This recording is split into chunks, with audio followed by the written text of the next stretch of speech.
అందరికీ deleted happy Ugadi. నూతన సంవత్సరంలో నూతనంగా ఈ చిత్రాన్ని ప్రారంభిస్తున్నాం.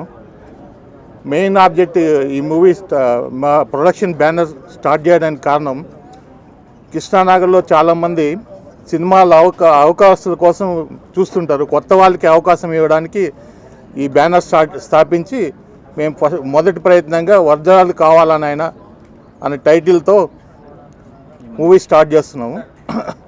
దీంట్లో చాలా వరకు అందరినీ కొత్త వాళ్ళని తీసుకున్నాము. Is my new director. ఈ రోజున మేము వజ్రాలు కావాలి నాయన అనే మూవీని లాంచ్ చేస్తున్నాము. ఈ మూవీ చేయడానికి ముందు ఒక 4 years బ్యాక్ నాకు ప్రొడ్యూసర్ గారు బాగా తెలుసు. సో ఆయన ఎప్పటి నుంచో మూవీ చేయాలనే తాపత్రయం ఉంది. సో ఆయనకి కామెడీ అంటే చాలా బాగా ఇష్టం.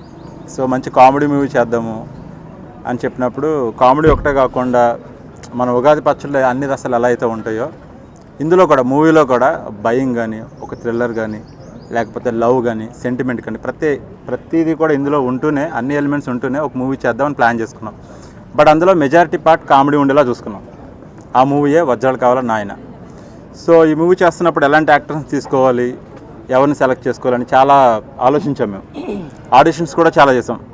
సో ఇంకా ఫైనల్గా ఆయన ఒక విషయం చెప్పారు, కొత్త వాళ్ళకి అవకాశం ఇద్దాం, కృష్ణానగర్లో ఎంతోమంది ఎదురు చూస్తూ ఉంటారు, అవకాశాలు రాని వాళ్ళు ఎంతోమంది ఉన్నారు అని చెప్పినప్పుడు నేను చాలా హ్యాపీగా ఫీల్ అయ్యాను. ఎందుకంటే ఒక కొత్త కుర్రోడికి కానీ, ఒక కొత్త అమ్మాయికి కానీ అవకాశం రావడం అనేది ఈ రోజుల్లో చాలా అరుదు. అది చాలా డిఫికల్ట్, మనందరికీ తెలుసు అది. సో ప్రొడ్యూసర్ గారు అలాంటి నిర్ణయం తీసుకున్నప్పుడు నాకు చాలా హ్యాపీ అనిపించింది. వజ్రాలు కావాలని ఆయన ఈ మూవీలో నేను మెయిన్ లీడ్గా చేస్తున్నాను. బేసిక్గా సార్ వాళ్ళు తీసుకున్న నిర్ణయం కొత్త వాళ్ళకి అవకాశం ఇవ్వాలని చెప్పి వాళ్ళు ఏ నిర్ణయం తీసుకున్నారో ఆ నిర్ణయానికి కొత్తగా పరిచయం అవుతున్నది నేనే. నిజంగా నాకు ఇది ఒక అదృష్టంగా ఫీల్ అవుతున్నాను. ఇంత పెద్ద బడ్జెట్ మూవీలో సోలో హీరోగా చేస్తూ చాలా హ్యాపీగా ఉంది. నాకు ఈ అవకాశం ఇచ్చినందుకు చాలా థ్యాంక్స్ సార్. మా పేరెంట్స్ కూడా చాలా హ్యాపీగా ఉన్నారు ఈరోజు. వజ్రాలు కావాలని ఆయన, లడ్డూ కావాలని ఆయన, ఆ రేంజ్లోనే అది ఎంత బాగా క్లిక్ అయిపోయిందో ఈ మూవీ కూడా అంతే క్లిక్ అవుతుందండి. స్క్రిప్ట్ చాలా బాగా వచ్చింది, కథ మాటలు సార్ చాలా బాగా రాశారు. ఇంకోటి రాధాకృష్ణ గారి గురించి నాకు చెప్పాల్సింది ఏంటంటే మాత్రం సార్ ఇచ్చే కోఆపరేషన్ చాలా బాగుందండి. నిజంగా ఒక ఆర్టిస్ట్కి, కొత్తగా నాలా వచ్చే ఆర్టిస్ట్కి ఆయన ఇచ్చే సహకారం నిజంగా సినిమాని సరిగ్గా తీసుకురావడానికి చాలా హెల్ప్ అవుతుందని అనుకుంటున్నాను. ఈ సినిమాలో నా క్యారెక్టర్ పేరు పండు. సినిమా ఇది ఫుల్ మీల్స్లో ఉంటుంది. నాకు ఈ క్యారెక్టర్ ఇచ్చినందుకు డైరెక్టర్ గారికి థ్యాంక్స్ చెప్తూ సెలవుకుంటున్నాను. Thank you. నేను Neha Deshpande and today we are launching our movie Vajral Kaval Naina and I'm playing a very crucial role and a very important role.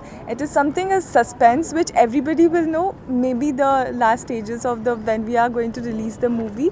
And yes, I would like to congratulate my director sir and producer sir for happening this movie, and all the best to the whole team. Thank you so much. First of all, I want to thanks to all of them who've given me a chance in Telugu. It's my debut movie and I'm playing lead in this character. I'm basically a Miss India contestant of the last year, and these guys have given me a break and I'm really very thankful to all of them. It's a lovely crew, and this is a movie which is horror comedy. I'm playing a bubbly character in this. I hope it will do very well and you're gonna come here and watch the movie. Thank you. నేను music డైరెక్టర్గా పరిచయం అవుతున్నాను. ఇచ్చిన వాళ్ళకి రాధాకృష్ణ గారికి and మా producer గారికి thank you very much అండి.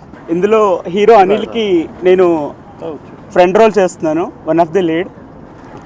అయితే శ్రీపాద ఎంటర్టైన్మెంట్స్ మీద వస్తున్న చిత్రం వజ్రాలు కావాలని ఆయన.